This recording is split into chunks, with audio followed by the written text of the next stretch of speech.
So, getting kind of started in this chapter, this was the one I was really excited for whenever it was unfolding, because we see Because you really wanted Elokar to die, really? Like that's what you were really no, excited for? no, come on, no, no. I was excited because this was Elikar's big hero moment, right? Hmm. Sort of, and he kind of has it. Like I said, so Kaladin and Elokar rescue Elokar's son, Gavinor, right? Yep. Um, from Aesidon, um, which was really like. Again, I always kind of envision this as like an on-screen adaptation, I guess, and I feel like this would just be such a huge pivotal scene, like that everyone is like going crazy over. Um, just kind of that, and them seeing each other and realizing that she's like Not psycho so. to say the least. Like, yeah, yeah. Um, My, she is literally an unmade. she says, yeah, she says a lot of crazy things in this chapter, Yeah. but one of the things that actually gets to me the most is Elokar runs in and says, "Where's my son? Where is Gavinor?" And she says, "Oh, he's playing with friends." Like, and then he's over here neglected in the corner and Spren are attacking him. Like, oh, that I hate that. Where she's completely neglected this small 3-year-old, and this 3-year-old has like needs and needs his mom and needs his dad, and she's like, "Oh, he's fine. He's playing with friends." And like in her mind, the Spren are his friends. Like she's so far gone that she cannot keep track of her own son. Like, I hate that. Yeah, I hate that line. we see Aesidon entirely corrupted and just no longer. I just take it as this is no longer Aesidon. This is the Unmaid's. I don't know, host person. Like it's just a big mess. So that was really like vile and tough. But um, so we see them. Elokar kind of escapes, right? Doesn't he? Like I don't remember exactly what happens before he dies, but he kind of makes an escape and then is confronted later. Or maybe I have that all mixed up. So they run in to the Queen's chamber, and we'll talk about some of the dialogue here in a second. But they grab Gavinor, realize Aesidon is beyond saving, and we get the iconic line of Kaladin taking Elokar by the arm and saying, "Be a hero to the one you can save." I love that line Mm-hmm. because he's That telling was him, great. you have to let her go. You have a responsibility for Gavinor. You have to save the one that you can. Get out now. And then they run back down the hallway. And then they have a fight in like the main hall, is what you're referring to, Paul. Mm-hmm. But before we get there, I want to talk about some of the dialogue between Aesidon and Elokar. Elliot, did you want to chip in here at all before I talk about some of this? Nope. I have thoughts, but keep going. So Elokar and Kaladin realize pretty quick that she's completely gone, and she talks about the Ardent was trying to overthrow her and restart the hierarchy, and that's was justification for her killing the Ardent. And then she refers to her corrupt palace guard as her radiance, which is super creepy. Like, have you met my radiance? Like, ugh. And then Pause on that real quick. yep. So that I noted that too. And that seems to be some evidence to me that points towards this whole unmade and Spren of Odium and things like that being a mockery of the Knights Radiant. We've kind of tried to figure that out before. Are we looking at like a one-to-one, these are the dark versions of like our heralds, or are these the dark versions of our Knights Radiant orders? And I don't think we have enough evidence to kind of decide one way or the other. I'm kind of leaning towards not actually, based on a few different things, but this was kind of a reason to nudge me back that way. She thinks she's like created an order of Knights Radiant, and she calls these like zombies basically that she has radiance, which tells me in her mind she views it as like that thing, which points towards, you know, a corrupted version of the truth. So there's that. Yeah. Kaladin finds Gavinor with the help of Syl behind a dressing screen in the corner, and he's being attacked by Spren. And Kaladin reacts instantly of, I will protect those who cannot protect themselves, pulls Syl out as a shard knife, and kills a Spren. I don't know if you guys really like caught the gravity of what happened here, but Syl definitely does. Because Syl like shudders in his hand and like starts shaking when Syl kills this other Spren with herself. Did you guys have anything to add here? But we've never seen this before. We've never seen a Spren die besides the Recreants, and maybe like Adolin's sword would be called a dead Spren, but we've never seen a Spren die like this before. But so my thoughts with this. So okay, back to our realms. Okay, we are in the physical realm. There is the cognitive realm and the spiritual realm, right? Mm-hmm. I don't actually remember what the spiritual realm is, but cognitive realm is Shadesmar, correct? Like that. Yes, the only thing you know about the spiritual realm right now is that's where Stormlight comes from. That's the only thing you know about the spiritual realm right now. So my understanding of this is when Kaladin uses Syl to kill a Spren, that in Shadesmar she has like killed a Spren, like killed another basically person. Mm-hmm. That's kind of my understanding. I don't know how to go much further than that, other than she's like, wow, I just killed someone. I don't like that. Please don't do that again. I don't know. Is she supposed to be able to do that? It's kind of a gray area in my mind.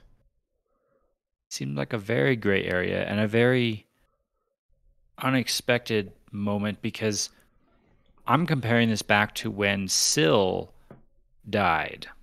We had the very dramatic whole like part of the book where we thought Syl was dead and gone and maybe completely never coming back again.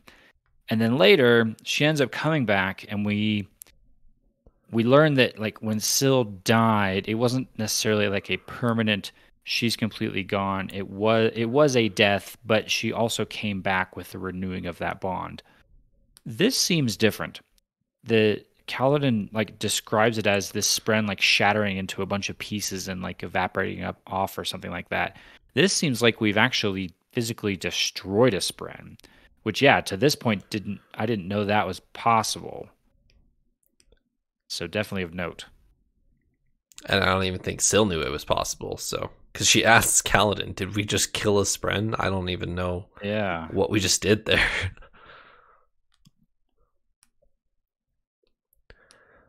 After Elokar and Aesidon have a couple words back and forth, Elokar notices Gavinor in the corner, goes to his son, and picks him up. And Kaladin turns to Aesidon and challenges her. Do you guys remember what he says here?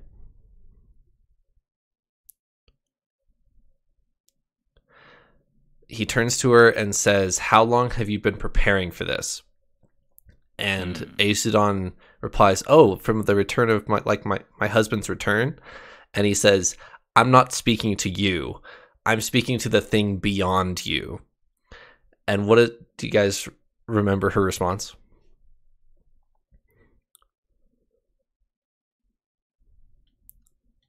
No, not off the top of my head. She responds with, "Yelignar serves me. Or are you talking about the heart of the revel?" Do you guys know who Yelignar is? Okay, so this is a great question. I assumed it was the heart of the revel, but I didn't. Two different things. Okay. And I'm confused because we have a name for the heart of the revel. She actually says it right here. and we've heard it before. Ashert Marn. A shirt marn. Yep. Yeah, Ashert Marn. Does not know That's that. the heart of the revel. Yep. Right, Trevor? Yep. So we have Ashert Marn, heart of the revel. We have Shah Anat, who also had a name, Secret Taker or something like that. The taker of secrets. Yeah. Now we have Yelignar. Is this a third unmade? It's a great We were talking about question. 2 unmades. Like, first we thought it was 1. Then we had the big reveal of, Shallan and Pattern have figured out we're dealing with 2. Are we actually dealing with 3? Second question: have we seen Yelignar before? Okay, I need your help with this one because I read this name and I thought, I've heard that before. I was very convinced that I'd heard this before. You have heard it before. Here's the problem. And I feel like this is slightly cheating. But I pulled up my ebook of Words of Radiance on my phone. And I searched for this name. And nothing came up for Words of Radiance. It's because you didn't go back far enough. But I no longer have Way of Kings ebook on my phone, so I couldn't go back and word search in that one. So I'm assuming it was somewhere in there. But I do. Does sound familiar. All right, so I'm not going to pretend like I knew this reference off the top of my head because I did not. But I do have access to references that you guys do not. So I get to cheat over here, and let me read you the epigraph to The Way of Kings, chapter 45. Yelignar, called Blightwind, was one that could speak like a man, though often his voice was accompanied by the wails of those he consumed.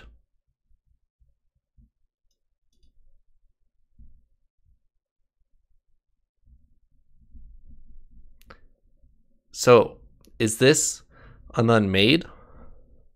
Is this something else? What are we talking about here? She goes, and I'll even push a little bit further because she goes on to talk about her gemstone. Humans don't have gemstones.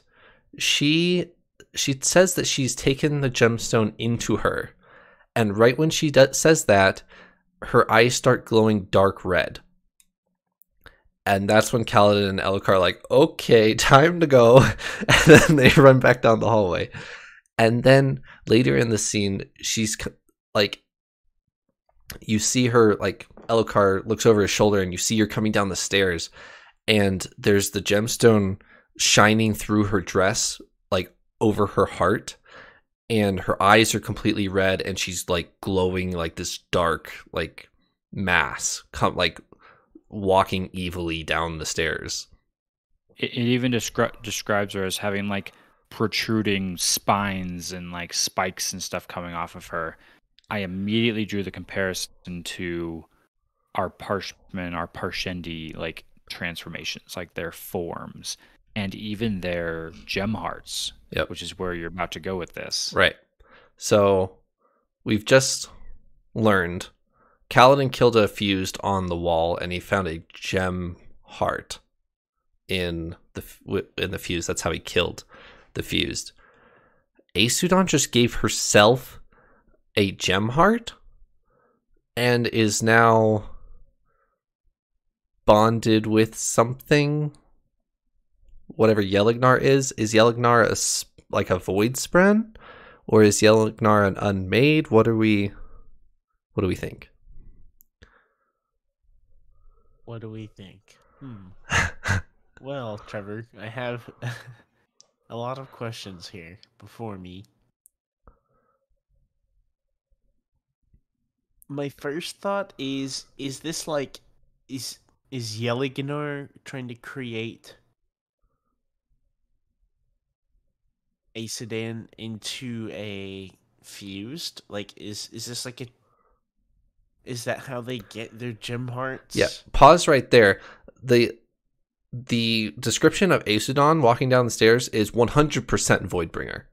This is a Voidbringer walking down the stairs. Spikes coming out, like red eyes, glowing gem heart. Like, this is a Voidbringer walking down the stairs.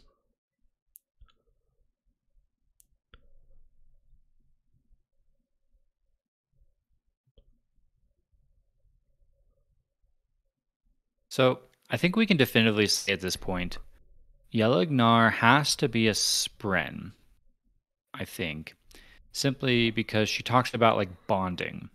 So she's created a bond with herself and this Spren.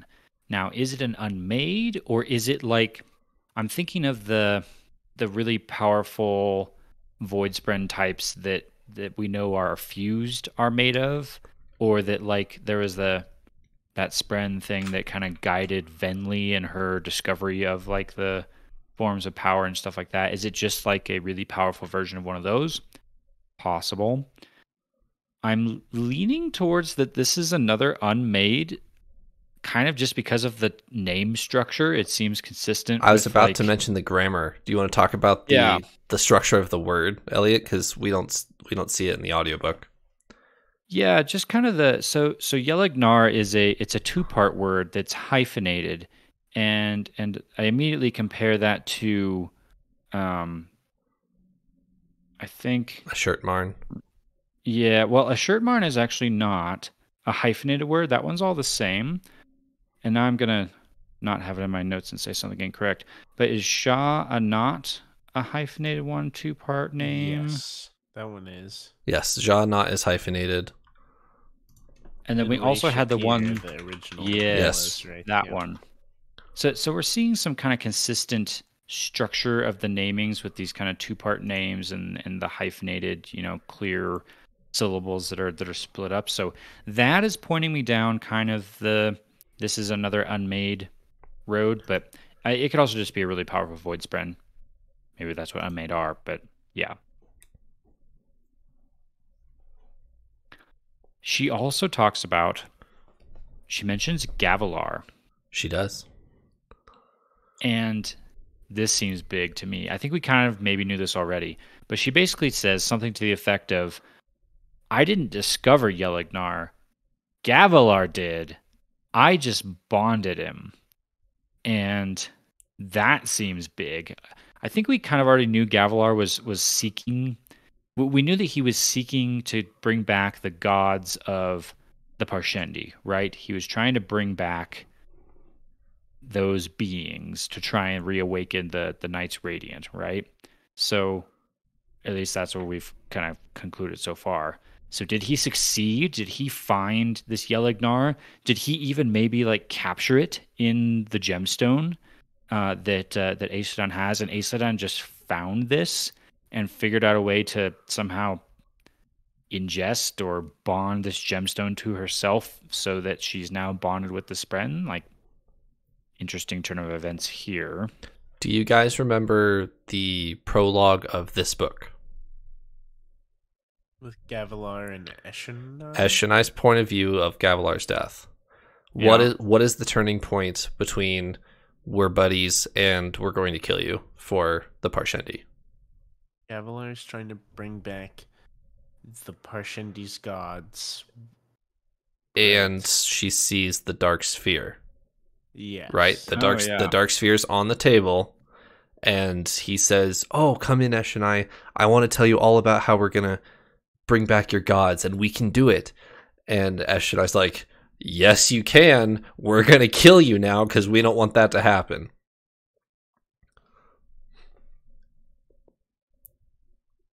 So my understanding of Yelagnar right now is this isn't just a sprint. It's at least a high sprint where it is like one of the unmade.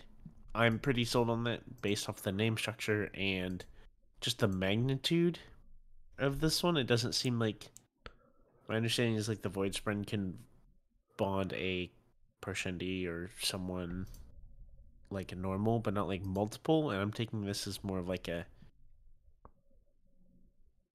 multiple,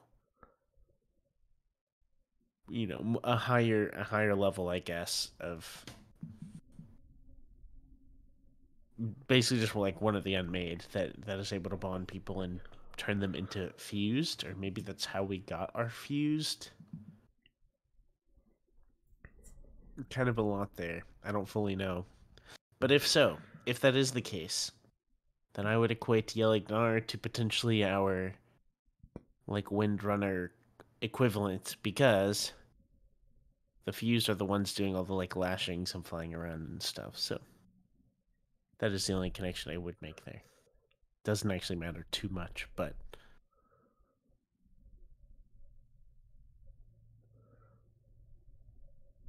Any more on Aesudan?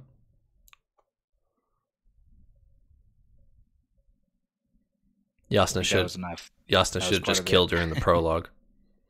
You know, I'm kind of feeling that now. Like, I was definitely gonna jump on the whole like, whoa, Yasna, why are we off assassinating a queen? That's not cool.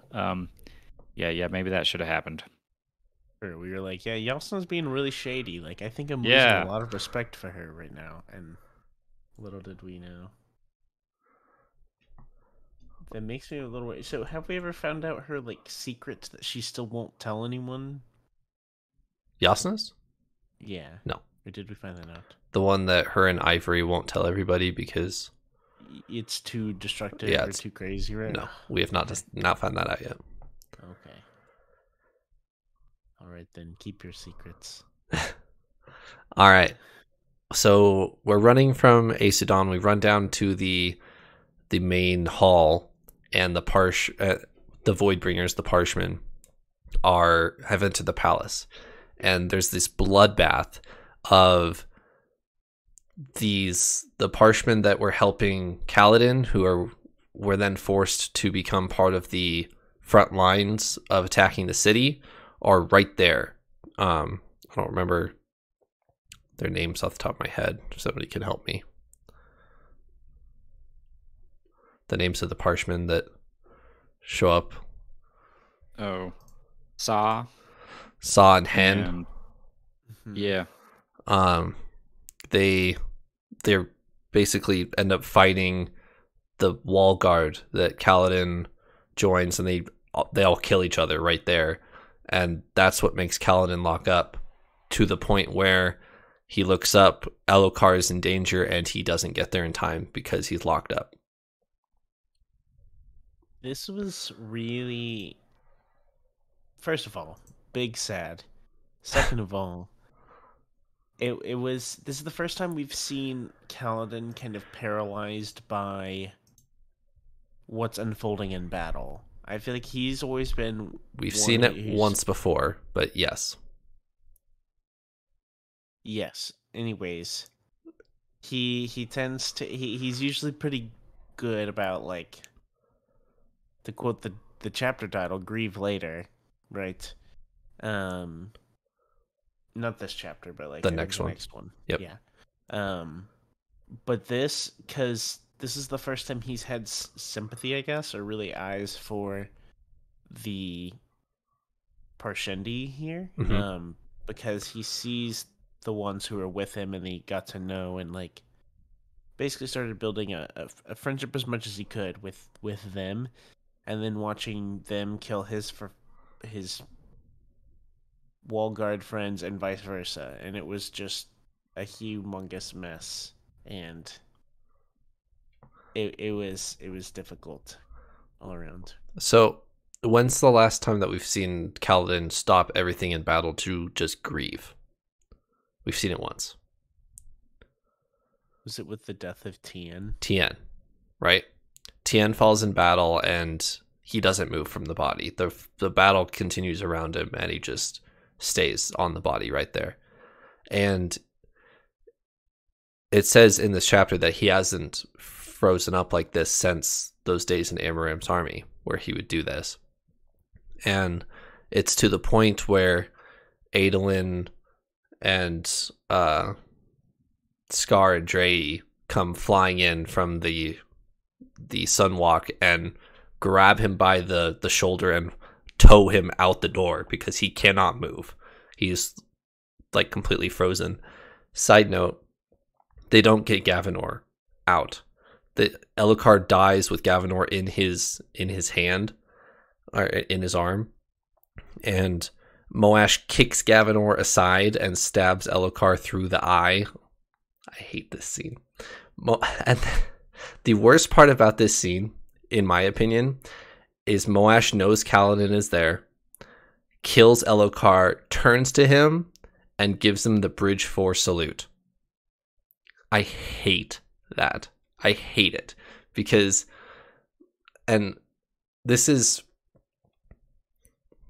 there's a lot of hate for Moash in the fandom based on this chapter.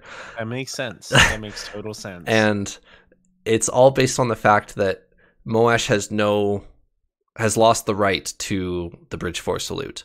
And he has the gall to give Kaladin the Bridge 4 salute after killing Elokar. What the initial split between them was of Moash needing revenge on Elokar and Kaladin realizing that's wrong, we're not going to do that. And then Moash finally gets his revenge, turns to him and gives him the Bridge 4 salute. Okay, I need to talk here for a minute, okay? Hold on. Yep. So what really makes me mad about this and with Moash is, so we saw, it was in Words of Radiance, right? Throughout a good bit of that book, we hear about Moash and how he wants revenge on Elokar because, like, whatever, he's responsible for my difficult past, something along those lines. I don't remember the exact specifics. He locks away his grandparents for something that they shouldn't have been locked away for, forgets about them, and they die in prison, is what happens. Yes, so really sad.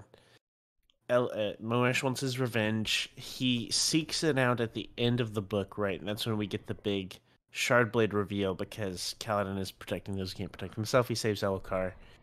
I'm also realizing how I feel bad for Elokar now. Like, overall, like, oh my goodness, the man got beat up everywhere. Poor kid. Anyways, so that happens. Kaladin basically runs him out, like, saves Elokar.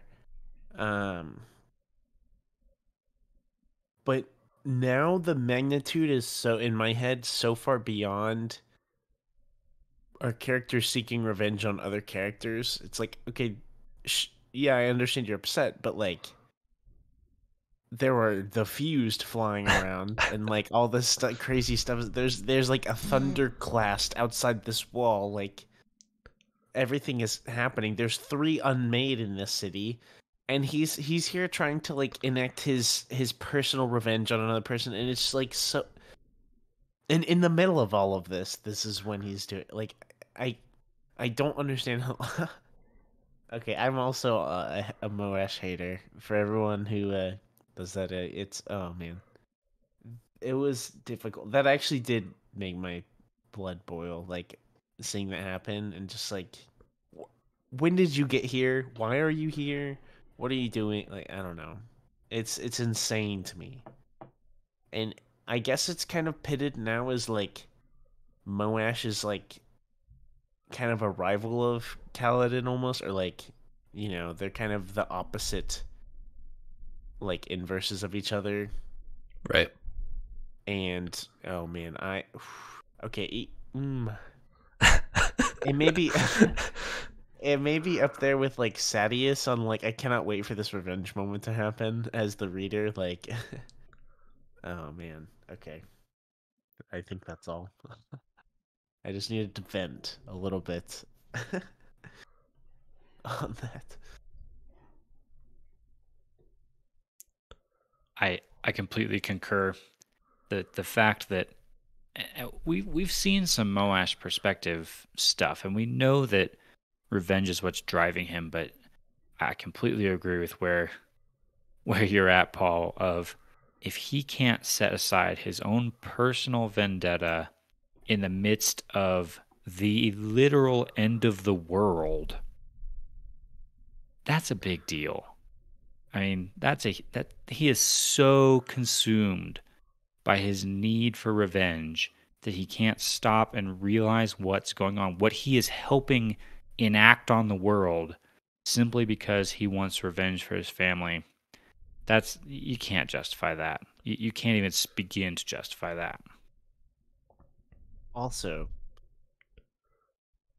like, what's his game plan? Like, what does he do now? Right? Is he gonna go with hang out with, like, his little gang or whatever? Like, what are you doing, Moash? Literally, what? I don't get it. He needs to Wow. I was a little disappointed by this scene in that, not in the actual scene itself, but I was just disappointed that we did not get a Kaladin Moash showdown. We were counting down to that. That was on our our checklist of, okay, it's going down. What are we waiting for? We're waiting for Kaladin v Moash, and we didn't get it. We didn't get it. We get the scene here, but Kaladin is so crippled by his sadness, his shock that he's in, that he can't even do anything in this moment, and it was almost crushing to read, and that this should have been the moment where Kaladin and Moash had their showdown, and they were able to work it out, or do their thing, and we don't even get it because Kaladin is so paralyzed that Moash just waltzes in and kills Elokar. It's, oh man. I will say, for Brandon Sanderson to write it like this, I think it was a great choice. Even though I hate it, I think it was great. I don't think this should have been where the showdown was. And that is because when the showdown happens now we have a lot of, like, Pent-up aggression. Blood and emotion. Yeah, blood and emotion at stake. Like, right? Because before Kaladin saved Elokar, if he just saved Elokar again now, it would be, it would be really cool, I'm sure. But now it's like, I can't, I'm struggling to express this with words. Like, but it's gonna make that so, like, high stakes, and there's gonna be so much emotion involved. So let me zoom out for a little bit here. For the entirety of Words of Radiance, we learned that the vendetta against Elokar from Moash was personal. That he made a mistake against his family. He holds that against Elokar personally, like not as the king of Elokar, but like as a person, he holds that against him. Now, Kaladin gave up his life to save Elokar in Words of Radiance, successfully did so. We get to Oathbringer. He fails to do so. Now, it's personal for Kaladin against Moash.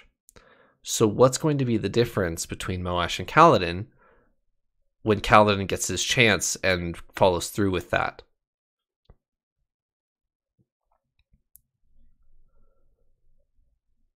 Yeah. So What comes next for both of them is big. Does Moash now have like a huge realization of like, what have I done? Like that was it. That was my entire purpose. Is he gonna feel fulfilled by that? Is he gonna feel guilt from that? What does Kaladin do? Does Kaladin take this personal, like you're saying, and now make it his own personal crusade to take Moash down? Where do the two of them go from here? Does this become like the rivalry going forward? Maybe it does. I think the best part about Kaladin's story development is what is going to be my least favorite thing in this moment, because I don't know what will happen, but I could see it being a thing where Kaladin has to come to kind of forgive this, or just things like that, right? He can't completely go personal vendetta and like hunt Moash, right? Because that would not be very honorable. Not very windrunnery of him. Yeah, and but for once, I wish we could just set the rules aside, just let this one go, because this one really got under my skin. This one hurt me a lot. So it's very Adolin of you to say that, actually, because Adolin's the type of guy to be like, I hold these ideals pretty highly, but in this dark alley with Sadeas alone, I'm gonna set that aside for a second, kill him real quick, and then I'll come back to my ideals. So that's a very Adolin thought process there, Paul. Man. So I think what might be the thing that eats at me the most going forward from this is, did Elokar redeem himself? I don't know whether I can answer this question or not. This was the other thing, or one of the other things on our checklist going into this. Is Elhokar going to get a massive hero moment where he gets to be the leader that he wishes he was, that he sees in Kaladin that he wants to be, that he knows he's not? Can he earn back some respect and save his wife and son? Does he do that? Does he earn that redemption? I don't know. Almost. Maybe. Like just barely. It culminates in this really cool scene where he speaks the initial oaths, the first ideal, right? And starts to glow, which that starts to lead to like all of these like what ifs, like has he been a radiant this whole, or a surge binder this whole time? What was he going to go on to be? What order was he, oathing into, swearing into, whatever them? And then he dies. And then he just dies. And it's all just kind of left hanging there. Ugh, that's going to bother me. It is. It bothers me too, and I have to say this from my head and not from my heart, that I love this. I think it was... Like from a writing standpoint? Yes, from like a storyline, like story writing, especially at this stage. If this was like the end of a storyline, I would be like, no, this sucks. I hate this. But where we are right now, I think it adds so much. I also think I am now letting up on the like none of our good guys die, or like at least at pivotal moments, because this seemed like it was going to be the like Elhokar unleashing moments where he's gonna like surge bind or do something crazy, right? And then it is just like snap, done. He's out. He's dead. Killed by Moash. And yeah, it like hurts. It really hurts to be like, well, what was he good? What? At least tell us what order he was gonna be, or like something. But I assume we're not gonna get that. Or maybe they told he'll be you an L scholar. Maybe he went to Shadesmar and he'll be back. His Shardblade appeared next to him, but oh, true. Fair. They told you. You just didn't catch it. Uh-oh. Not in this chapter, but in a previous chapter, they told you. Okay. Anything? One more thing I'll just say there on that bit. I love what you just said, Paul, and that if this was the end of the story, I'd be mad. Like, I'd probably be throwing the book across the room right now and maybe never picking it up again. However, this is not the end. It's the middle. It's the exact middle. It's the apex, the fulcrum of our whole story. And that there is a brilliance to this, in that he could have used this moment for a lot of closure. There could have been the resolution here of a lot of different arcs. We could have seen Elhokar redeemed. He could have still died, but we could have seen a fully redeemed Elhokar die. We could have seen a showdown with Kaladin and Moash that ended with one of them winning and maybe the other dying, or maybe not. We could have seen like Unmade defeated here. None of that happened. None of that. It's all left like unresolved and just kind of hanging. It's like we've just crested like a huge wave, and instead of settling out, into like calm seas, we're now rushing down like the backside of the wave, like into the second half of the storm. It's really, really interestingly written here, but only because it's the middle and not the end. Yeah.